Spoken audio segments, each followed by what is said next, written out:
Isang nakakagulat na balita ang lumabas matapos arestuhin si First Lady Lizata Smugs na ngayon ay itinuturing na isang malaking panghalan sa iligal na operasyon ng droga. Ayon sa mga otoridad, nahulog sa mga kamay ng batas si Lizata Smugs matapos ang isang malawakang operasyon laban sa drug syndicates. Nang pagkahuli sa kanya ay nagbigay daan sa pagbubunyag ng malalaking detalye tungkol sa iligal na transaksyon na pinamumunuan niya at nagdulot ng pagkabahala sa mga mamamayan na ngayon ay naghihintay ng katarungan. Sa mga pahayag ng mga otoridad, lumabas na si Lizata ay isang sentral na figura sa isang malaking network ng mga drug lord na nag-ooperate hindi lamang sa Pilipinas kundi pati na rin sa ibang bansa. Matapos ang ilang linggong surveillance, nahuli siya kasama ang mga kasamahan niyang nagtataglay ng bilyong-bilyong halaga ng shabu at iba pang iligal na droga. Dahil dito, marami sa mga mamamayan ang naniniwala na nararapat lamang na humarap siya sa pinakamabigat na parusa at hindi na rin tumigil ang mga tao sa pagpapahayag ng kanilang galit at paghahangad ng katarungan. Habang abala ang mga otoridad sa pagsasagawa ng legal na proseso, hindi maiwasan ng mga mamamayan na magbigay ng kanilang opinyon sa social media at iba pang plataforma. Marami sa kanilang nananawagan ng isang halimbawa ng matinding parusa upang magsilbing babala sa mga tulad ni Bangag. Ang mga alingaw-ngaw tungkol sa posibleng bitay ng parusa ay patuloy na pinag-uusapan at sa kasalukuyan, ang taong bayan ay nagsusulong ng mabilis na paglilitis at matarungang parusa para kay Lizata Smugs at sa mga kasamahan niyang sangkot sa operasyon ng droga. At yan nga ang balitang ating pakakatutukan. Ngunit bago ang lahat, siguraduhin mag-subscribe at i-hit ang notification bell para sa patuloy na pagtutok sa mga silap ng bagong balita sa tunay na boses ng masa.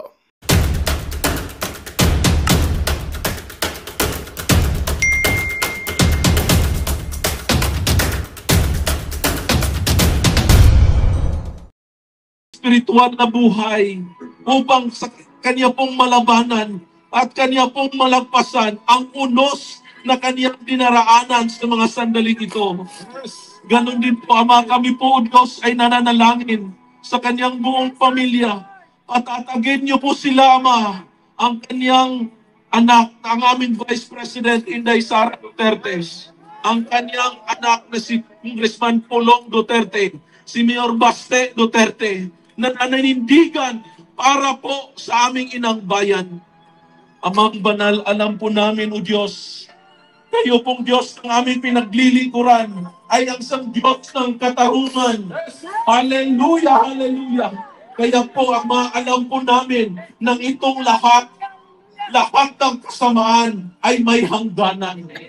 Father Almighty, isinasamo, dinadalangin namin sa inyo, pagpalain niyo po ang aming inang bayan. Alisin niyo po ang kaliliman bumabalot sa amin sa mga sandaling ito.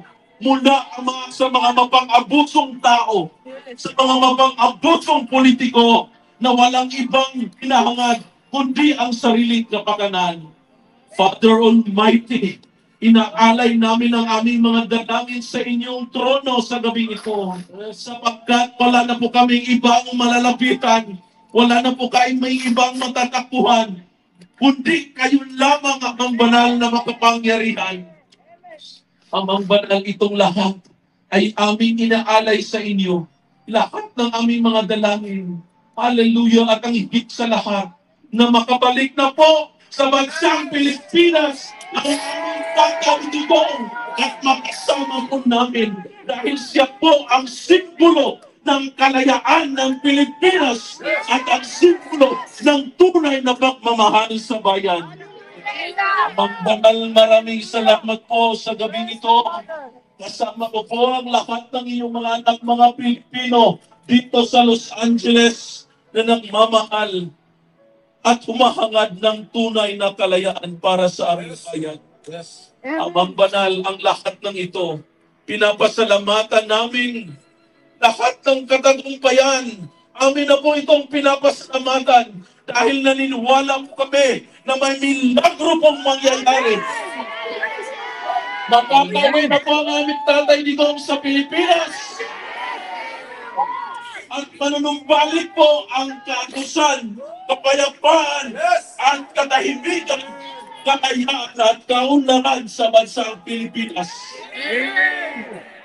Kiniklaim po namin ito, Ama. Amin po itong pinapasalamatan Hallelujah, hallelujah. At lahat ng ito, Ama, aming pinabalik sa inyo. Lahat ng kapurihan, lahat ng kapasalamatan sa inyong dakila at mapagpalang pangalan. Aming Amang makapangyarihan, Panginoong Jesucristo, sa pamamagitan po ng inyong anak. Amen and amen and amen. Thank you, Amen. Jesus. Palakpakan natin ang ating dakilang Panginoon. Thank you, Lord.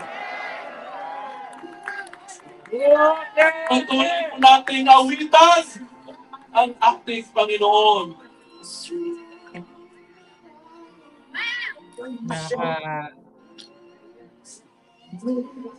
Pasensya na sa singhot at napaka-emotional po dito. Praise the Father, hallelujah! Woo! At least palangga yung Palakpakan po natin ang ating Panginoon. Sino pong nananampalataya ng lahat ng ating mga dinadalangin ay nagkakaroon na ng kasagutan? Palakpakan po natin si Tatay Digong! Mabuhay ang Pilipino! Mabuhay ang Pilipinas! Mabuhay si Tatay Digong! Duterte!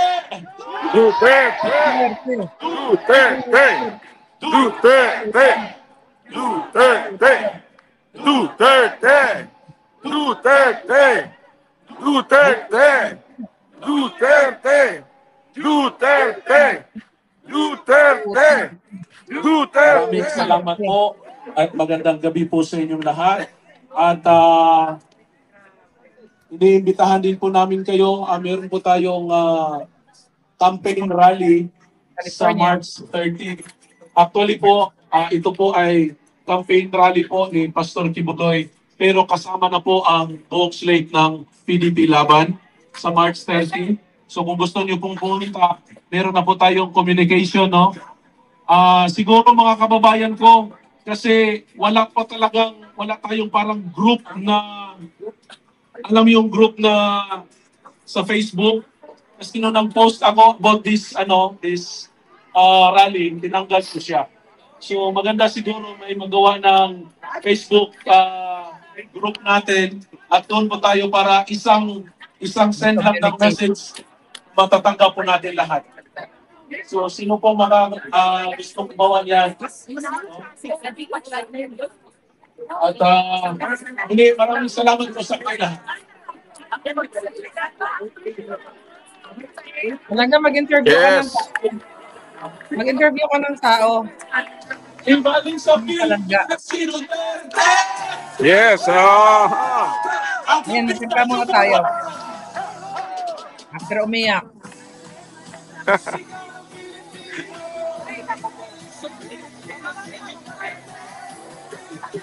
Ayan po. Party na ulit. Grabe yung power ng mga tao talagang lumabas. Partial po yan, mga kababayan.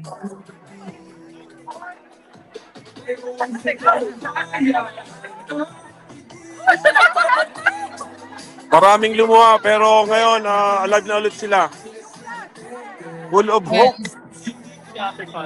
Pinakita ng ating mga kababayan na sa oras ng kumbaga ng pangangailangan ng tao ng boses. Nakalive po kayo Kahit nasa malayo mong bansa, nasa labas man ng bansa. Nakalive kayo. Yun talaga yung pagiging Pilipino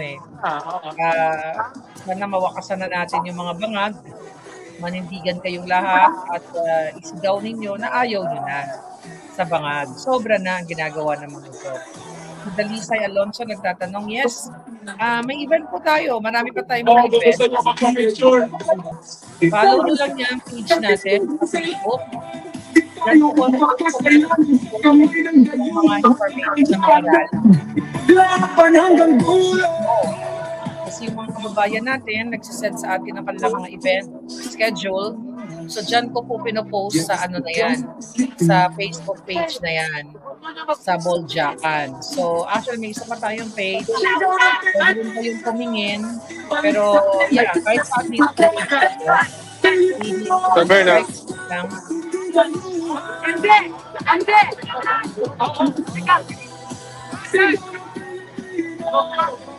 So ayan.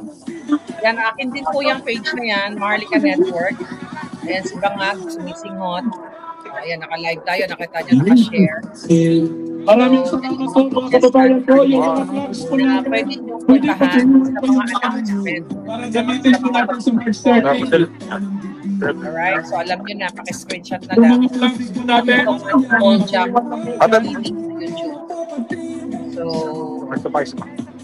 Thank you. so, by the way, ayan, nakita niya yung ating mga kababayan. Nandyan lang sa side ko. I-mute lang natin sila. Wala na. Yun na nga, isa pa yun. Sabi ni wala na raw Facebook ang SMNI. Sabi ni Paco 23. Eto na nga, matagal lang yun, di ba? Unang-una din, biniktima ang SMNI. Di ba? Tinanggalan sila ng prangkisa, at kung ano-anong mga, pinakulong, pinakontempt si Doc Lorraine, si Ka Eric, pinatutumba yung mga page nila. Ako din, pinatumba yung ating dalawang page. Diba? Alam nyo yan, may dalawa tayong page na sobrang solid ng followers natin doon. Across is more than, 1 million. Kung hindi nga lang tayo ginugurgor, million na. But ang importante, hindi naman kailangang marami yung nagla-like sa page or what. Pero syempre, ano na rin yun, additional. Pero yung marami lang naaabot yung boses natin. Yung nare-share, nasasabi ninyo sa inyong mga pamilya, yung kung ano yung mga in-expose ko dito. Taya buhay po ito. Inuulit ko, yung ginagawa natin dito ay tinataya ko yung buhay ko. Kasi kung nasa Pilipinas lang ako, ginurgor na ako ng mga walang hiyang yan, katulad kay Percy Lapid. Lahat, pati mga vloggers, medyo kasi hindi lang sila basta-basta hindi lang nila pwedeng gamitin yung ginagawa nila sa Pilipinas na pagpapabricate ng crime, di ba? Recently, meron na naman pala, sinabi itong si NBI Director Santiago, na meron na daw, hahantingin nga nila ako, di ba? Tapos may dalawa na silang warrant of arrest. Alam ko na po yan. Alam nyo na rin yan, na nag-fabricate sila ng crime sa akin, naggawa sila ng fabricated address para maisakatuparan nila yung warrant of arrest na yan. Ganyan talaga sila kagalit sa akin na sukdulan, they spent millions and millions of Filipino taxpayers mag-hire ng assassins, mag-file ng mga cases para tumahimik ako. Para tumigil ako. Kailan ba ako tumahimik dito mga palangga? Maliban na lang may mga ginagawa tayo sa buhay. Pero everyday tayo ay nagsasalita. Ulitin natin, dapat, hindi natin although nag-iingat tayo dahil gugurgurin tayo, pero dapat hindi tayo nagtatapos doon na kapag kinasuhan ka, sininda ka, ay titigil ka na at matatakot ka na. We have to fight for what is right. We have to fight for our country. We have to fight against the addictus benedictus. Kasi binababoy nila kayo. Yung kinukwento ko nga kanina sa inyo na naputol lang tayo, putol-putol lang, na yung mga binabayaran nila na dinodorobo pa nila ng mga mamamayang Pilipino na ini-invite nila sa kanilang mga sorty-sorty sa alyansa ng mga bangag, kinukulong nila. Imagine mo, wala kang laya. Ang pagsusuporta sa isang tao, pag pumunta ka sa event, hindi ka pwedeng kulungin. Kasuhan na dapat sila dyan eh. Di ba? Illegal detention. Dinidetain nila. Katulad na ginagawa nila sa ating lahat. Dinidetain nila itong mga kababayan natin. Ayan, napagod na yung ating mga, mga volunteer. So, dinidetain nila yung ating mga kababayan na pinangakuan nila sa kanilang mga alyansa ng mga bangag para merong audience sila, sigaw-sigaw, BBM, bangag-bangag, ganyan. Tapos, ayaw nilang palabasin doon sa plaza man yan, kung saan man yan, hanggat hindi daw dumarating ang bangag. Umaga pa lang, pinapila na nila yung tao, tapos, nag-antay doon, nagutom na, aantayin pa yung bangag. Imagine niyo, tulog pa yon dahil sa kasisinghot. Tapos yung mga tao, yung mga Pilipino, naapektuhan ngayon yung kanilang buhay, yung kanilang mga anak, although may mga nagagalit, na sinasabi na kasi naman kayo, nagpapabayad kayo. Naintindihan ko lahat ng pinanggagalingan ng hugot natin. Pero naintindihan ko rin, itong mga taong ito, itong mga kapwa natin Pilipino, na nagugutom sila. Kasi instead na bigyan sila ng oportunidad, bigyan sila ng trabaho, ng livelihood programs, mga kalinga sa kanila, like sa bigyan sila ng health insurance. So lahat meron tayo niyan. Kaso lang ninanakaw nila, di ba? Yung sa PhilHealth, ninanakaw ng mga inayupak na to, tapos bibigyan lang kayo ng konting mga tira-tira. Yung mumho ba? Yung mumho, yung mga tira-tirang kinainan, di ba? Yun na lang ibibigay sa inyo. Tapos palalabasin na kunwari concerned sila. That's why, mga kababayan, I'm here fighting against these bangags. Lagi kong sinasabi, until the last drop of my blood, hindi ko titigilan ang mga inayupak na to sa kaka-expose ng mga kagagawa nilang kawalanghiyaan sa bayan. Kaya lahat ngayon na mga nagtatrabaho sa gobyerno, mapapulis man kayo, mga sundalo man kayo, ibigay nyo yung mga ebidensya sa akin. Hindi ko nyo kailangan magpakilala. Kasi lahat naman ng puting asko, hindi ko kakilala yung mga yan. I don't know kung sino sila. Basta ito, pag nakita ko legitimate yung kanilang mga binabigay na mga information, mga video, katulad yung video ni Bangag, that is na nasa Misinghot, authenticated dito sa California. So hindi ko kayo ipapahamak. So magbigay kayo ng impormasyon dahil alam ko kasi kung nasa Pilipinas ako, gurgur na ako. Hindi lang sila basta-basta nakaka-penetrate ng gagawin nilang dukutin agad-agad ako. Diba? Although may plano sila, kumbaga nahihirapan sila dahil hindi nila hawak yung gobyerno ng Amerika. Ang Pilipinas kasi hawak nila, mapa-DOJ, lahat yan hawak ni Bangag. Diba? Yung kidnapping kay Pangulong Duterte, diba? Ang illegal extraction, tsaka naisa katuparan nila sa isang presidente. Dito, kaya hindi nila ako basta-basta mapadukot, although may mga assassins na sila dito, nag-iingat din ako, mga kababayan, dahil hindi nila kayang saklawan ang gobyerno ng Pilipinas. Kaya nga sila galit na galit eh. Ang last resort nila ay mga assassins or manggugurgur ng tao at papalabasin nila na kunwari namatay lang ako sa aksidente para hindi pagbintangan ang mga bangag na gobyernong ito. Sinabi ko na nga sa inyo, na-report ko na yung mga yan. Okay? Na-report ko na yan sa FBI. Kaya anytime kung at hindi naman hayaan ng Diyos na magurgur nila ako, hindi masasayang ang buhay ko. 'Di ba? Dahil sa labang ito. Kaya I encourage you all, wag kayong matakot na magbigay ng video, ng mga impormasyon sa akin. Kunyari, nakikita nyo si Lisang nakahubad, na nakabukaka, na parang palakang uling, di ba? Habang siya ay nagbangag at ngayong mga PSG, I challenge you. Bigay nyo sa akin ng video, bigay nyo impormasyon, lahat kayo, ipi-play ko. Para malaman, sasanggain ko na kayong lahat. Huwag kayong mag-alala. Dahil kinakasuhan nga kahit sa anong kaso, hindi nyo naman kailangan, kaya nga wag na kayong magpakilala kung sino kayo. Hindi ko kayo kailangan makilala kung si Juan o si Pedro kayo. Magbe-base tayo sa mga dokumentong ibibigay ninyo, kung yan ba ay legit, kung yan ba yung video ay legit. Katulad ng pagbigay sa atin ng impormasyon na si Marcos Jr. ay sumisinghot. At yan, kahit anong ang ginawa ng gobyerno, pinasinungalingan yan na sinabi AI daw. Kaya nga I challenge them. You file a case against me dito about that particular issue sa video na yan. But until now, wala pa rin cases about that particular video na sumisingot si Bang. Kasi authenticated, dyan sila takot. Kasi pag binigay niyo ako ng mga video na maya AI yan, ipapa-authenticate natin bago natin ibukelya sa inyo. Baka mamaya, si Lisa Tanas na pala, bigyan mo si Marlica ng AI video na kunyari, nakabukaka ako na nagkiang-kiang ako, mga ganyan, may nakapasok na sa kipay ko. Yung mga ganon ba?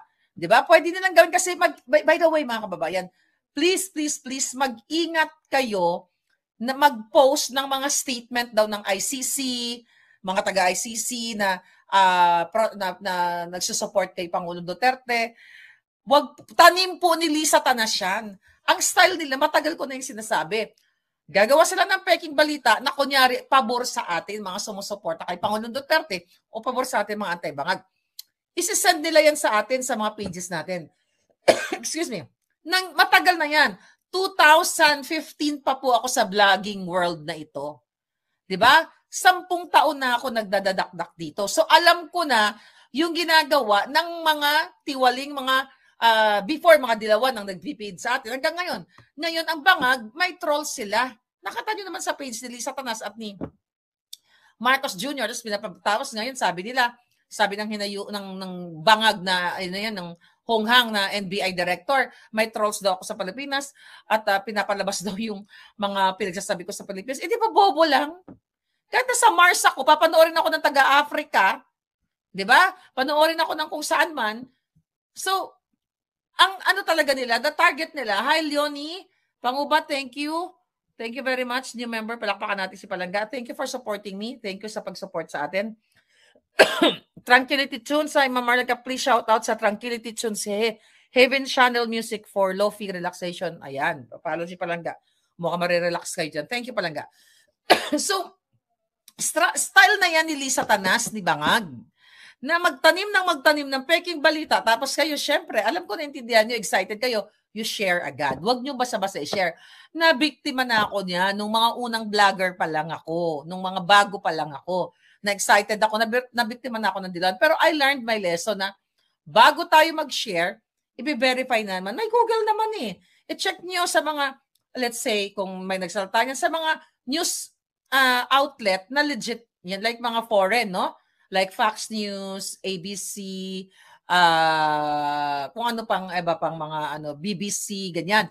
Huwag kayo kasi the reason why kaya po nila ginagawa yan, para ma-justify nila na tayong mga supporter ni Pangulong Duterte, tayo yung nagpapakalat ng fake news. Pero mismo ang Pangulo yung Bangag ay nagpapakalat ng fake news. Kaya sila galit na galit kay Maharlika. Hindi nila ako basta-basta mapapadukot. Dahil lumalaban ako sa kanila. Sabi ko nga, kung mano-mano lang, hindi ko sila uurungan. Pero traidor yung mga yan. Kaya gumagamit sila ng mga legal harassment. Diba? Katulad again ng mga vloggers, legal harassment yan na dinadaan nila sa legal. Kasi gusto nila ma-financially drain kami, ang mga vloggers, at yung aming mga panahon ay matutok dito sa mga kaso na yan para wala na kaming time magsalita. That's how the evil bangags work, mga palangga. So yan ang katotohanan. So mag-ingat kayo dahil hindi tayo hindi tayo papayag sa ginagawa ng mga hinayupak na to. Sa mga taga-Europa, bahain po natin ang Netherlands. Punuin natin, gawin natin ng dagat ng mga Pilipino ang Netherlands. Hanggat nandun yung Pangulo, pumunta kayo dyan, yung mga retired na nagtatanggap na lang ng pensyon ng mga taga-Europa, dun na kayo magbakasyon, maghanap kayo, mag-usap-usap kayo ng mga kaibigan ninyo, mag-Airbnb na mga mura lang. Pakita natin yung may kaya lang, hindi ko naman kayo pinaforce, yung may kakayanan lang. Ipakita ninyo kasi magsisignify ito na mahal ng Pilipino ang Pangulong Duterte. Doon natin maipapamalas, doon natin masusuklian ang ginawa ni Pangulong Duterte, lalo na tayong mga OFW o mga Pilipino sa abroad na na-experience natin na nung umuwi tayo ng Pilipinas ay wala na nangingikil, wala na nagsunod-sunod sa imo, baka may $5 ka, $2, Tapos nawawala yung bagahe mo, o natatamnan ka ng bala, o natatamnan tanimbala, or bukas balikbayan box, di ba? Dahil yun kay Pangulong Duterte, kaya minahal siya ng taong bayan. So yun na lang yung sukli natin kay Pangulo. Sa mga Duterte at sa mamayang Pilipino, kasi ang panalo ni Pangulong Duterte ay panalo ng lahat ng Pilipino laban sa mga bangag. Si Pangulong Duterte mag-80 years old na. At lagi niyang sinasabi, kay matanda naman ako, di ba? Done na siya. Nag-enjoy na sa buhay niya. Lahat ng buo ng struggle, happiness, enjoyment sa buhay na daanan niya na. So, nagtataya din ng buhay ang Pangulo. It's the same thing with me, the same thing with other vloggers na ngayon sinisikil sila dyan sa Pilipinas. Pare-pareho lang tayo. Equal footing to. Wala itong pataasan na dahil si ganito, si ganyan. No. Bawat boses lahat ay importante. Alam nyo, nagpapasalamat ako lahat sa inyo dahil nung nagsimula ako nung 2022, Agosto pa lang, naiinis ako sa inyo. Yung ibang mga vloggers, sabi ko, bulag ba tong mga to? Bakit ako lang ang nagsasalita? Bakit takot sila? Bakit ayaw pa nila? At I totally understand that. Sabi ko, kayo, yung nakakapalo sa akin mga palangga, sabi ko, one day, magigising din kayo. One day, paulit-ulit ko sinasabi, hindi ko kayo sinukuan eh. Ngayon, di rin kayo sumuko. Kaya, hindi po ito dahil si Maharlika nag-expose. No. Collective effort at laban natin to. Dahil kung ako lang magsasalta, wala rin naman maging saysay. Pero lahat nagsasalta na.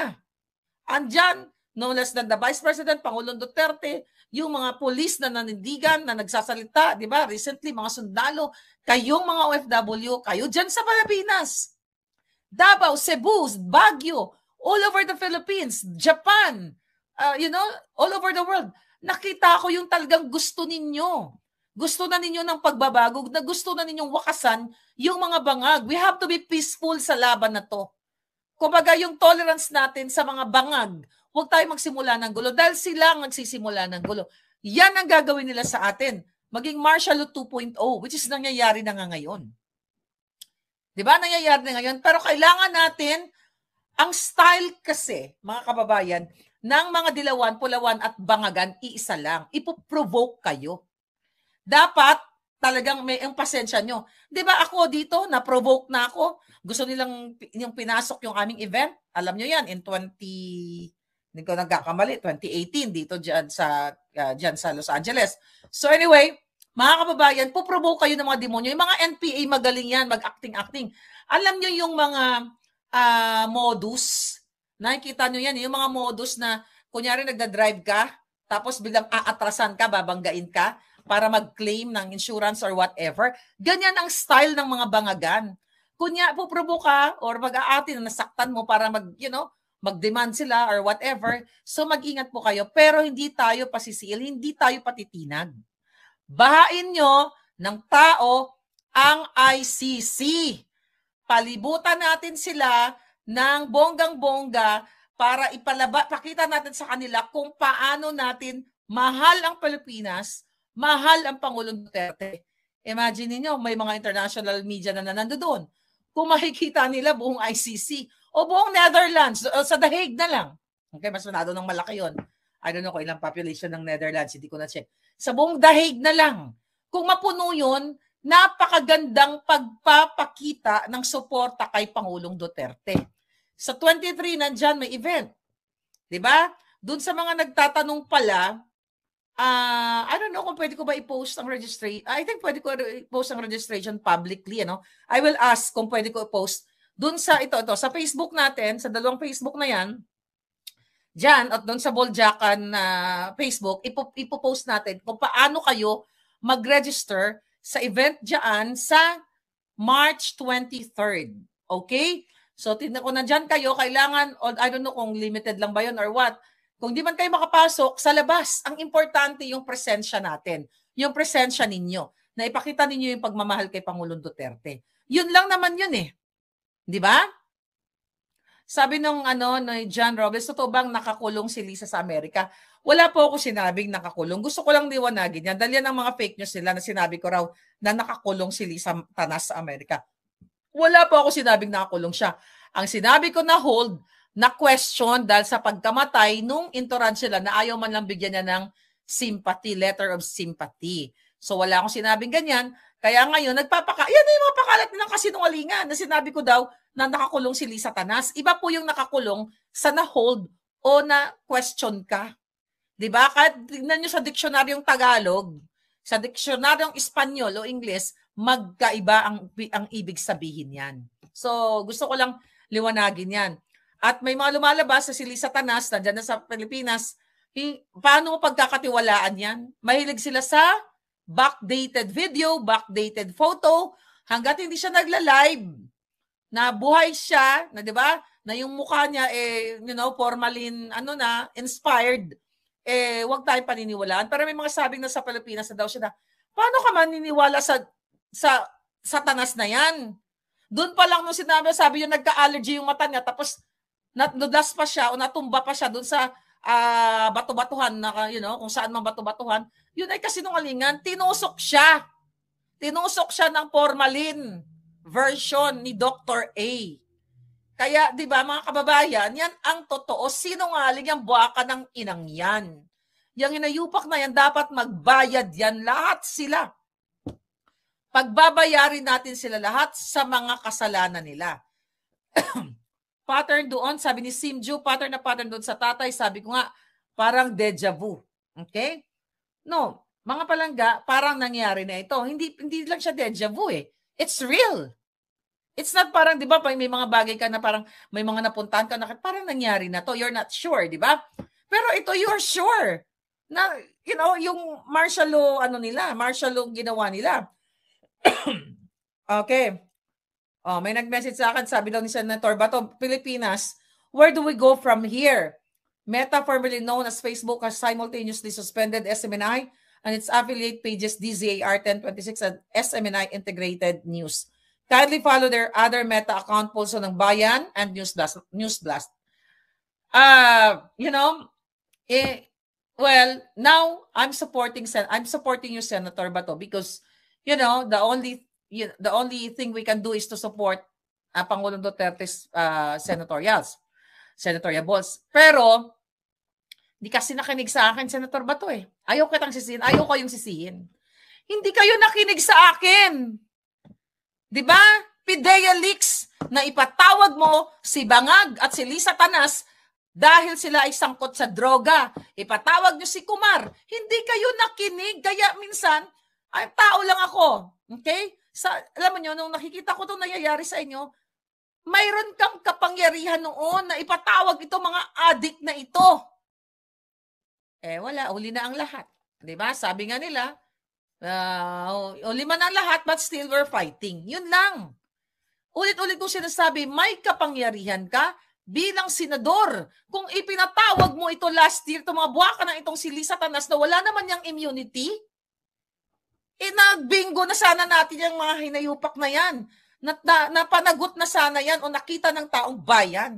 Kaya dun sa mga senator na ito, no, I'm not talking to you kay Senator Bato. Yung iba pa mga senador na dyan, pagkatapos kayo gamitin ng Marcos Jr. at ni Lisa Tanas, sa mga hinayupak na yan, para din kayong basahan na, itatapon na lang.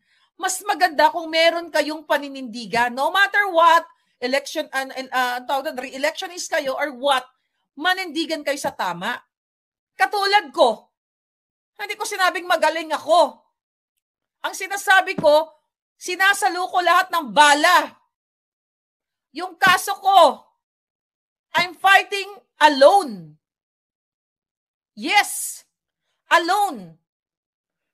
Hindi ako nanghihingi ng abogado sa mga Duterte o kahit kaninong politiko. I'm fighting it alone. Kasi ang fight ko, ako naman hindi ako inutusan ni Duterte o ni sino man na murahin ko at ipalabas ko ang kabangagan ni Marcos Jr. Dinesisyonan ko yon, di ba, on my own, na kailangan malaman ng taong bayan ang ginagawa ng mga jutang ginines na ito. Okay, thank you. So, nilaban ko mag-isa, hindi ko kayo pinarwisyo. Hanggat kinakaya ko. Dahil yun ako yun ang panindigan ko Pero siguro kung talagang kailangan ko kayo, why not? You're always there to help me. Pero ang punto ko lang dito, nilabanan ko tong mga bangag na ito in terms of legal. 4 na kaso in Amerika. Ang gusto kong sabihin, kung talagang mahal mo ang bayan mo at kung ikaw ay sumusuporta sa politiko, huwag mong iisipin sa politikong pinanawalaan mo katulad ng Pangulo Duterte o kung sino ang politiko, huwag kang mag-expect na kapag na-trouble ka, ay tutulungan ka nila. Okay naman, the problem with me, hindi kasi ako lumalapit. Hindi ako lumapit sa Pangulo Duterte. Siguro, kung lumapit ako, baka hindi rin naman ako hindian. Pero hindi ako lumalapit kasi ako yun This is me. This is my personality. Lalabanan ko sila hanggat kaya ko. Pag hindi ko na kaya, diningi ako ng rescue sa inyo. Di ba? So yun, once na nakipaglaban kayo sa bayan ninyo, huwag niyong iisipin na, ay makipaglaban ako ngayon kasi pag naupo na si ganito, meron akong mangyayari sa akin. No, it's the same thing nung sinusuportahan ko yung mga inayupak na mga bangag na ito. Nung sinuportahan ko yung mga walang hiyang yan, ni piso hindi ako humingi dyan.